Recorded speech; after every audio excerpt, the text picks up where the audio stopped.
और जो जिन जिन लोगों से मेरे कॉन्टैक्ट हैं, जिन एजेंसी से एजेंट से मेरे कॉन्टैक्ट हैं, उन लोगों की तरफ से मैं जो वैकेंसीज है अपनी इंस्टाग्राम के ऊपर डाल दूँगा। मैं पहले भी यही करता था, मैं अपनी वैकेंसीज डालता था इंस्टाग्राम के ऊपर। अगर अपनी मेरी स्टोरीज़ पहले देखते थे, उनके लिए तो करना चाहता था।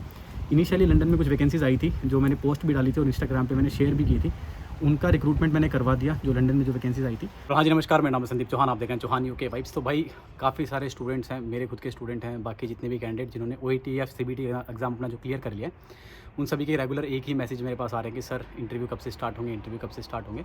तो देखो, इस वाली वीडियो के अंदर मैं स्ट्रेट फॉरवर्ड आप लोगों को जवाब देने वाला हूँ। तो प्लीज़ मेक श्योर कि अगर आप लोगों को वीडियो ख़राब लगे तो रियली सॉरी फॉर दैट। तो हाँ, सीधी सी बात यह है कि जैसे कि मैंने आप सभी लोगों को एक छोटे से एक मैंने वीडियो के अंदर आप लोगों के साथ शेयर किया था कि आप लोगों को किसी के पास भी जाने की ज़रूरत नहीं है, ना ही मेरे पास जाने की ज़रूरत है। किसी भी यूट्यूबर से अगर आप लोग कितनी भी वीडियो, मैं एक ही टॉपिक को लेकर चाहे कितनी भी वीडियोस बना दूँ, उसका कोई फ़ायदा नहीं निकलेगा, है ना। अगर बात करते हैं यहाँ पे वैकेंसीज़ की, तो फिलहाल के लिए कोई भी वैकेंसी नहीं है और कोई भी फर्दर न्यूज़ भी नहीं है कि वैकेंसीज़ आज आने वाली हैं, कल आने वाली हैं। जितनी भी बातें हो रही हैं सारी की सारी हवा में हो रही हैं। और जैसे कि मैनिफेस्टो की मैं बात करूँ, तो जो RCN का मैनिफेस्टो है वो मैंने काफ़ी पहले ही शेयर कर दिया था अपने वाले चैनल के ऊपर। आप लोग यहाँ पे देख सकते हैं, ये वाली वीडियो मैंने बनाई थी, काफ़ी डिटेल वीडियो बनाई थी, आप लोग जाके देख सकते हैं इस चीज़ के बारे में।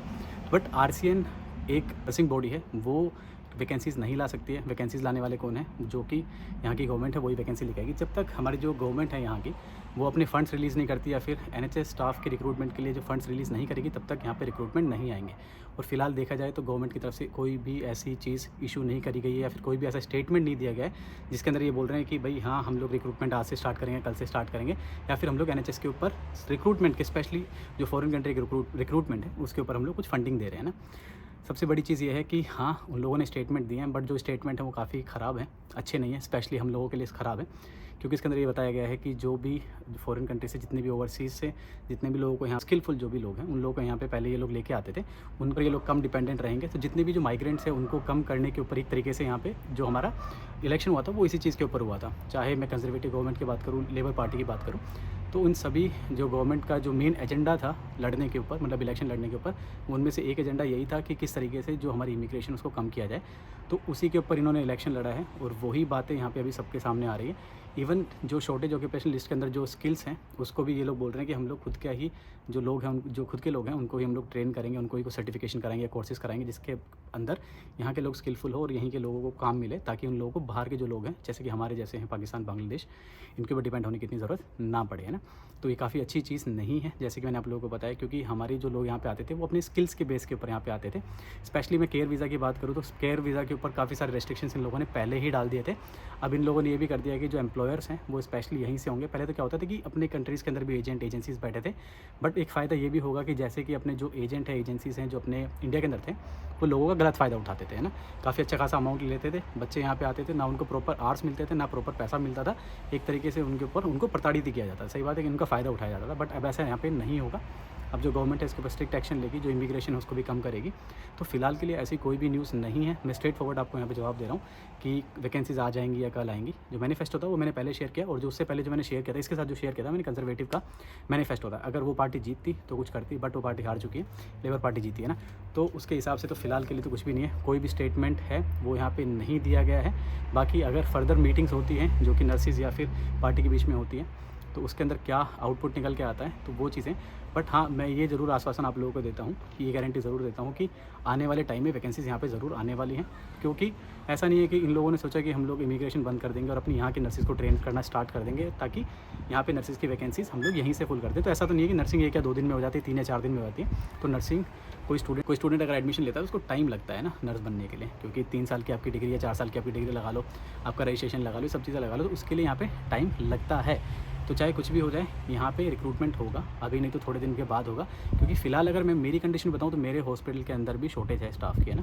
बट मेन चीज़ ये है कि हॉस्पिटल के पास अभी फ़िलहाल फ़ंड नहीं है। जब तक गवर्नमेंट फ़ंड रिलीज़ नहीं करेगी तब तक भाई वैकेंसीज़ का कोई कुछ नहीं कह सकता, है ना। मैं चाहे कितनी भी वीडियो बना लूँ। और मैंने आप लोगों को सबसे अच्छी चीज़ ये बताई थी कि आपको किसी के पास जाने की ज़रूरत नहीं है यहाँ पे ना। जिस दिन वैकेंसीज़ आएंगी तो आप लोग खुद इतने स्वयं समझदार हैं, आप लोगों ने जो अपनी CV है पता नहीं कहाँ कहाँ फॉरवर्ड की हुई है। काफ़ी सारे लोगों की मेरे पास पड़ी है, मेरे से अलावा जो बाकी यूट्यूबर उनके पास भी CV पड़ी है। जो मेरे पास CV पड़ी है वो उन लोगों के पास भी पड़ी होगी।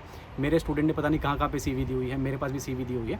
तो जैसे ही वैकेंसीज़ आएंगी तो जहाँ जिन जिन लोगों को आपने अपनी जो CVs दी हुई हैं वो आपको स्ट्रेट अवे आपको फ़ोन करके बताएंगे कि भाई ये वैकेंसीज़ आई हुई हैं और इसमें आप लोग अप्लाई कर दो। तो जिस दिन वैकेंसीज़ आएंगी तो आपके पास खुद ही फ़ोन आ जाएगा एजेंट्स का, एजेंसीज़ का, हमारे जैसे लोगों का। आपको किसी की वीडियो की वेट करने की ज़रूरत नहीं है, फिर किसी के मैसेज की वेट करने की ज़रूरत नहीं है कि वैकेंसी बताओ।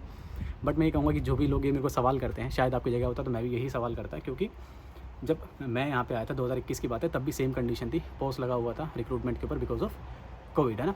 तो कोविड की वजह से लगा हुआ था, मैंने भी काफ़ी दिन वेट किया, मैंने लगभग 1 से 1.5 साल मैंने वेट किया है। उसका रीज़न यही था कि हाँ उस वक्त कोविड चल रहा था और कोविड के चक्कर में वैकेंसीज नहीं आ रही थी, है ना। तो मेरे भी यही था, मैं भी रोज़ सर्च करता था, मैं भी रोज़ यूट्यूब वीडियोज़ देखता था, इंटरनेट सर्च करता था, सारी चीज़ें करता था।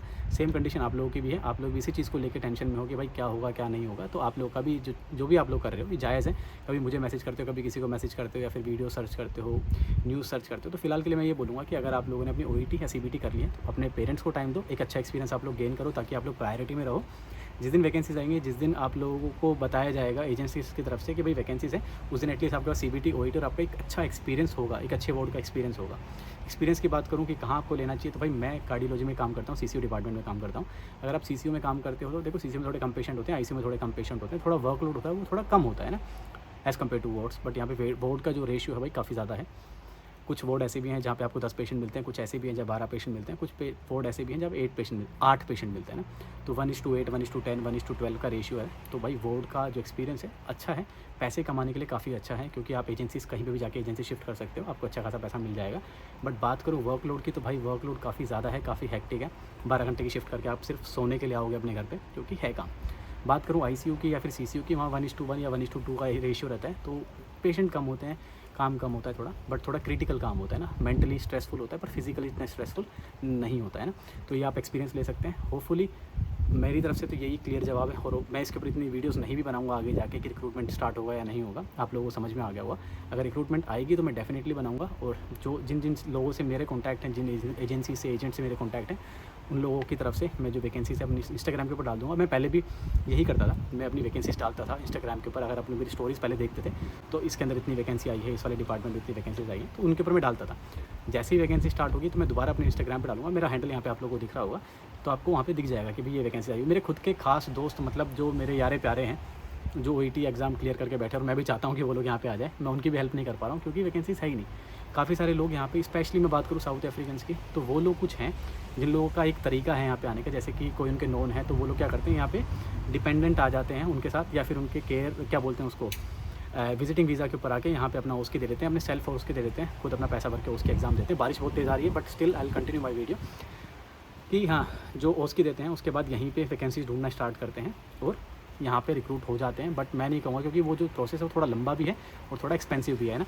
तो हाँ, खड़े होकर बात करते हैं अभी, तो वो वाला मैं तरीका किसी को नहीं बताऊँगा। बट स्टिल मैं आपको लोगों को ये कहूँगा कि अगर आपको अच्छा एक्सपीरियंस है, if you got good experience, if you got your CBT and OET score, तो आप लोग यहाँ के लिए एलिजिबल हैं और वैकेंसीज आएंगी, डेफिनेटली आएंगी। बट फिलहाल के लिए कोई भी न्यूज़ नहीं है, चाहे इधर सर मार लो या उधर मार लो, कोई फ़ायदा नहीं है उस चीज़ का, है ना।